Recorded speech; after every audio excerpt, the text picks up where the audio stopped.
Oikein hyvää armaata päivää taas. Muutama pakkaspäivä ja hiukan lunta ja nyt on, ei taas aurinkopaneeli tuota eikä kauheasti motivoi työntekoa. Kaveri just tossa pisti, että lähdetään Taimaaseen. Ei mulla ole rahaa. Siellä olisi nyt parempi keli. Mä tulin just asiasta pois ja voi. Joo, mutta tänään mä otan tälle kanavalle tämän,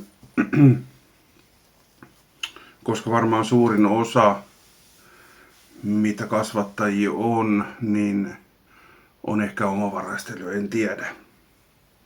Mutta harvempi tommosen olohuone-kasihuoneen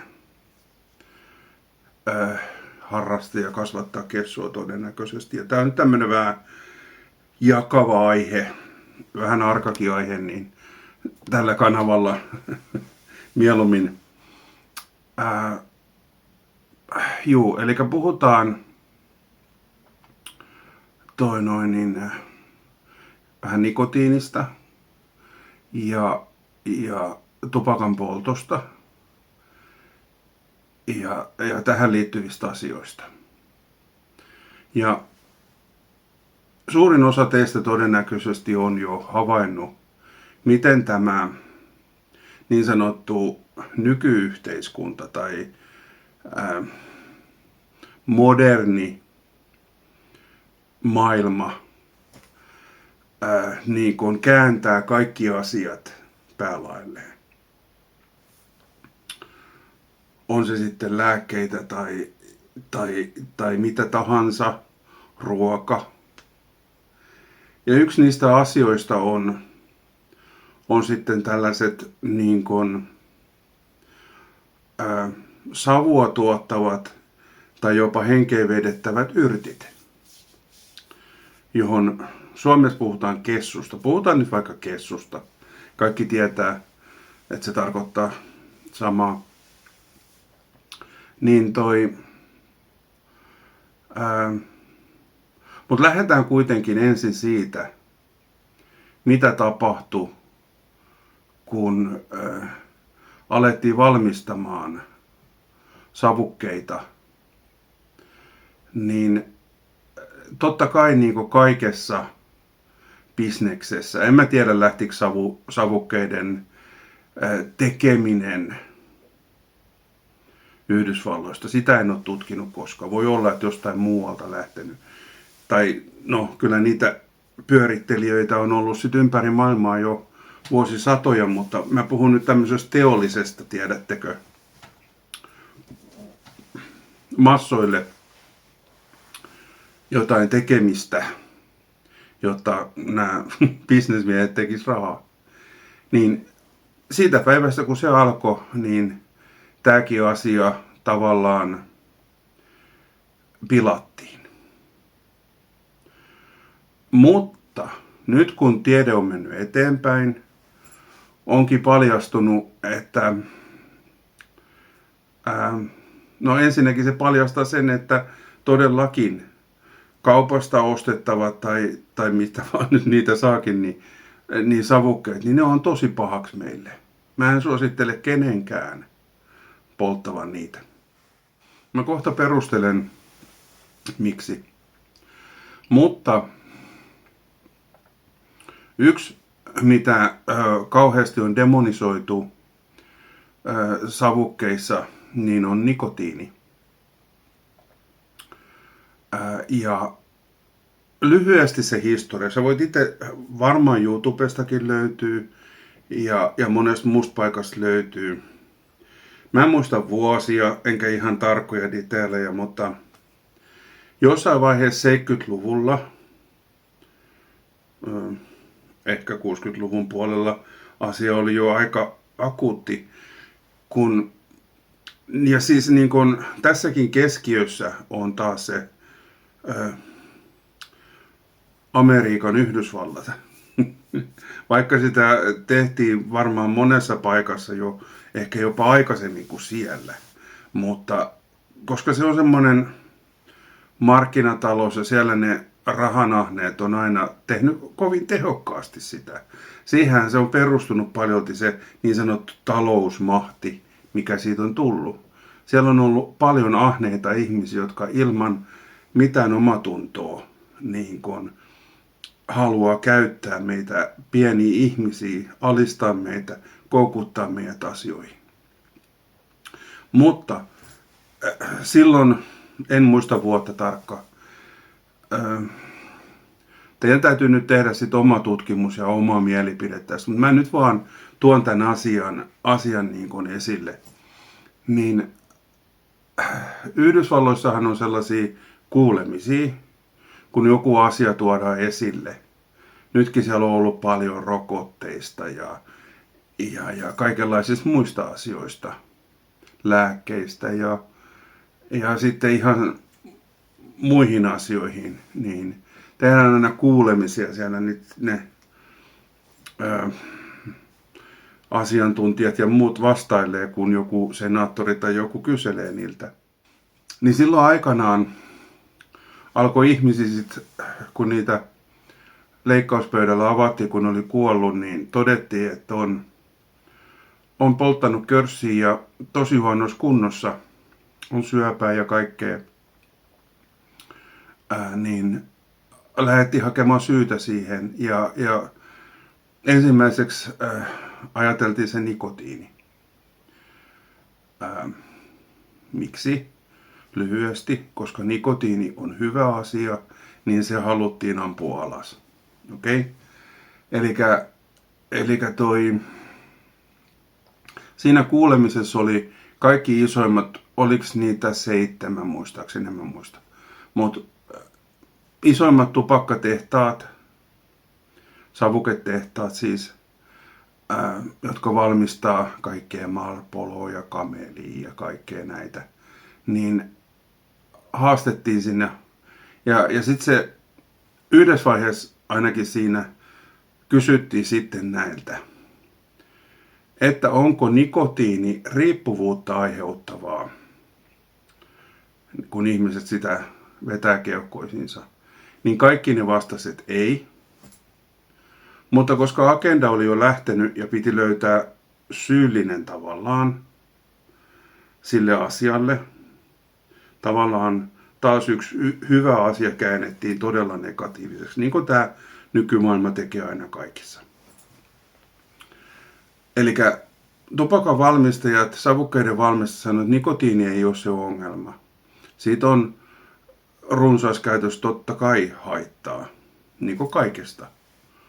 On se sitten höpöheinää tai alkoholia tai mitä vaan. Kun niitä käyttää paljon, niin totta kai siitä tulee huonojakin asioita. Ja sitten kysyttiin myös se, että vai sanoinko me se jo, että onko se niinku riippuvuutta aiheuttavaa ja mitä harmia siitä, niin ne ei nyt sit ole osannut siihen, että ei siinä ole. Eli semmoinen vale meille on syötetty, että nikotiini aiheuttaa riippuvuutta. Mun oma mielipide on, että se voi hiukan koukuttaa. Mutta niin kun periaatteessa fyysisesti se ei aiheuta sellaista riippuvuutta kuin monet muut päihdyttävät tai tämmöiset aineet. Eli se on hyvin tasainen tällainen. Mutta nyt mennään sitten siihen, miksi mä en koskaan suosittele kenenkään polttavan savukkeita. Voi olla, että on väärässä. Mä unohdin jo, siitä on jo useampi kuukausi, kun mä tätä asiaa tutkin. Olisi tarvinnut heti tehdä video, mutta se oli joko 7 tai 17. Veikkaan, että se oli se 17. Erilaista lisäainetta, mitä käytetään teollisesti valmistetuissa savukkeissa. Ja sieltä löytyy todella pahoja myrkkyjä. Sellaisia, jotka aiheuttaa just sitä riippuvuutta. Nikotiinista ei tule tärinöitä ja muuta, jos sä lopetat käyttämässä, vaikka vähän pitempäänkin käyttäisi, ainakaan kovasti. Enempi se tulee just niistä myrkyistä, niistä kemikaaleista, mitä laitetaan siihen, kun niitä savukkeita valmistetaan. Eli ei niitä. That's it. Mutta mennään nyt tähän. Mulle kun mä oon yli 30 vuotta touhunut yrttien kanssa, kasvilääkinnän kanssa, niin on ollut aina selvää, että tupakka, siis se kasvi, on lääkinnällinen ja siitä on paljon hyötyä meille. Ja yksi niistä isoista hyödyistä on se nikotiini. Tupakka sisältää kaikista eniten nikotiinia. Sitten seuraavaksi tulee munakoiso, tomaatti, iso lista erilaisia syötäviä tai muuten käytettäviä kasveja, jotka sisältää nikotiinia. Eli se on luonnon yksi hyvä aine. Miksi mä sanon hyvä, niin siitä nyt vähän myöhemmin. Niin sitä on käytetty siis, monihan tietää, että Amerikan intiaanit veti niitä rauhanpiippuja ja siinä oli aika usein ainakin tupakan lehdistettyä niin kuin piipussa poltettavaa. Ja siihenkin on ihan perusteltu syy. Ei se ollut vaan sen takia, että joku oli keksinyt, että tota voisi körssittää menemään, vaan kun tupakan lehteä niin kuin saa elimistöön, kun se imeytyy meidän vereen, niin silloin monia hyviä vaikutuksia. Sen jälkitila, niin se rauhoittaa ja se vaikuttaa meidän niin kuin aivoihin tai meidän mieleen sillä lailla, että meillä niin kuin terävöityy. Ja se oli se syy kans yksi, miksi esimerkiksi intiaanit, kun joku halusi nyt lähteä taistelemaan toisiin vastaan, niin istuttiin alas, otettiin rauhanpiippu ja pistettiin mieli selkeäksi ja keskusteltiin asioista. Eihän se aina toiminut, niin kuin me ehkä historiasta tiedetään, mutta aika usein se varmaan vaikutti siihen, että oli helppo niin kuin ehkä sopia asioista. Että okei, meidän alue, teidän alue. Mutta tämä nyt on ehkä jokaiselle, joka on katsonut vanhoja elokuvia, lukenut Tex Willeria ja mitä kaikkea. Toki siihen liittyy paljon legendaa, mikä ei ole totta, mutta tämä puoli on monen suhteessa totta. Mutta se ei ole pelkästään siellä.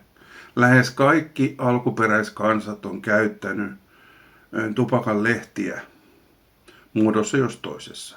Ja siinä kasvissa on myös paljon muita. Esimerkiksi kukkia voi käyttää niin kuin lääkinnällisesti ja muuta. Eli todellinen hyötykasvi niin kuin meidän terveydellä. Ja seuraavaksi hypätään vähän nyt siihen, mitä nykytiede ja kokemusperäinen niin kuin tieto on nyt antanut, varsinkin just siitä nikotiinista. Eli meissä on, luntaan, että luen oikein, nikotiinireseptoreita solukalvoissa ja jos mä oon ymmärtänyt oikein, niin ne myöskin tulee tonne keuhkoihin. Ja totta kai ne on saanut nimensä siitä, että ne reagoi nikotiiniin siitä, mitä me syödään ja ehkä sitten siitä tupakanlehdestäkin. Ja lyhyesti niin se on osoittautunut nyt, että kun me saadaan pieniä määriä nikotiinia, joku sanoo, että maksimissaan 4 milligrammaa päivässä, niin se auttaa meitä parantumaan monenlaisista niin sanotusta taudeista. Eli yksi iso, mitä on 10 000 ihmisiä jo saanut apua, ihan tässä viime vuosina puhutaan long covidista, Mä en lähde siihen, mulla on siitä ihan omat ajatukset, mutta joka tapauksessa on tuhansia ihmisiä, jotka on saanut sen putkeen, että on työkyvyttömiä ja muuta, niin tämä nikotiini, kun sitä saadaan meidän elimistöön, niin on auttanut paranemaan tästä. Ja se on hyvin nopea. Alle viikossa jopa pystyy sanomaan, että on niin kuin selättänyt sen.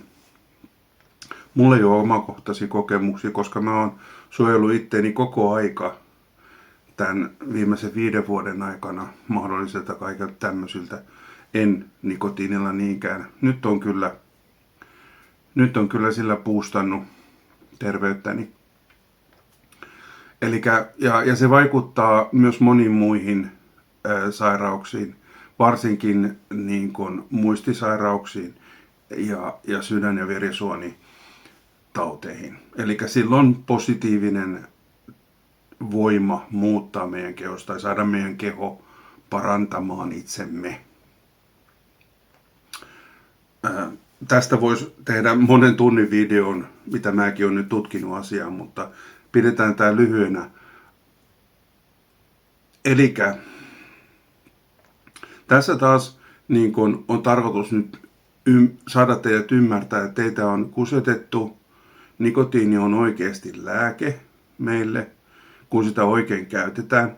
Mä en ketään suosittele niin kun pössyttelemään mitään joka päivä tai usein. Riittää, jos on luomutupakkaa, mitä ei ole mitenkään käsitelty, tai sitten jotain kaupasta saatavaa tuotetta, millä saadaan nikotiini vereen, niin sillä voidaan tämmöisiä hankalia tilanteita, sairauksia parantaa meissä. Mun suositus on, että kerran tai 2 kuukaudessa ottaa pienen kuurin, tai tarvittaessa, jos tuntuu, että on jotain, tutkikaa itse. Mä en anna tässä mitään terveydellisiä, lääkärillisiä neuvoja, vaan kerron vaan näitä faktoja, mitä nyt on tullut. Niin tutkikaa itse tätä asiaa, selvittäkää, laittakaa kasvamaan, jos tuntuu siltä, tai käykää kaupasta hakea jotain, millä voi. Lyhyesti, mitä mä oon saanut hyötyä nyt, niin on, että mun yksi heikko kohta on keuhkot.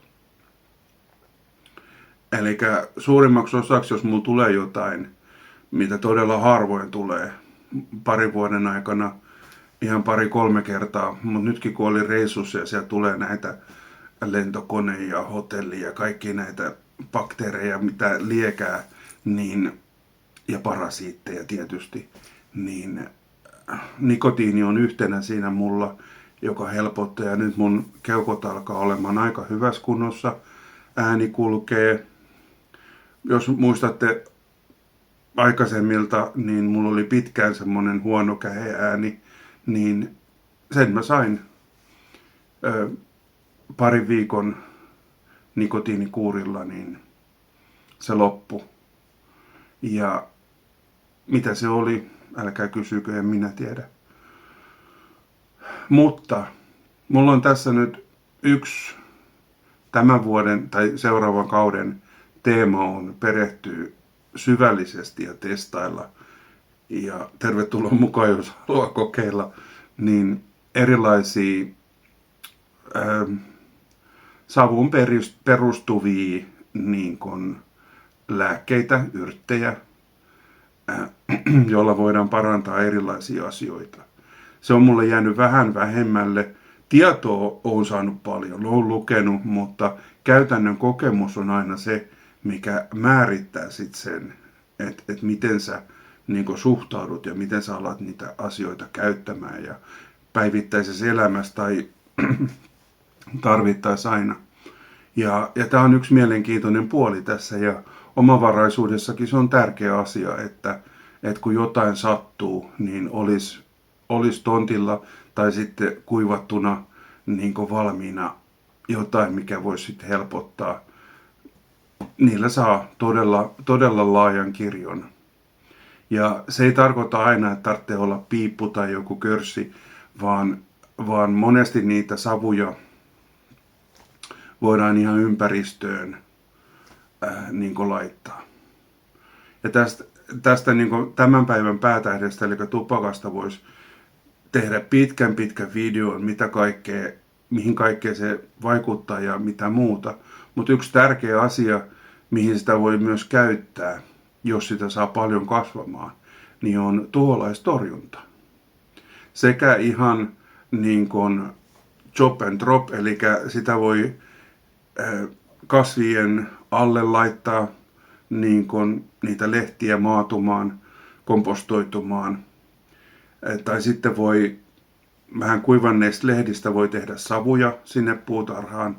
Varsinkin tuolla tropiikissa, missä tulee paljon touhuttua, niin siellä se on tosi tärkeä. Ja sitten tietysti voi tehdä fermentoida niin kuin käytteitä ja ruiskuttaa sitä. Niin ei tule nyt listaa tähän mihin kaikkeen se. En mä edes muista enkä tiedä kaikkea. Mutta tässä nyt näin lyhyellä videolla tupakkakasvin hyödyt meille, meidän puutarhalle, omavaraisuudelle. Kiitos. Kivat kommentit alle. Palataan.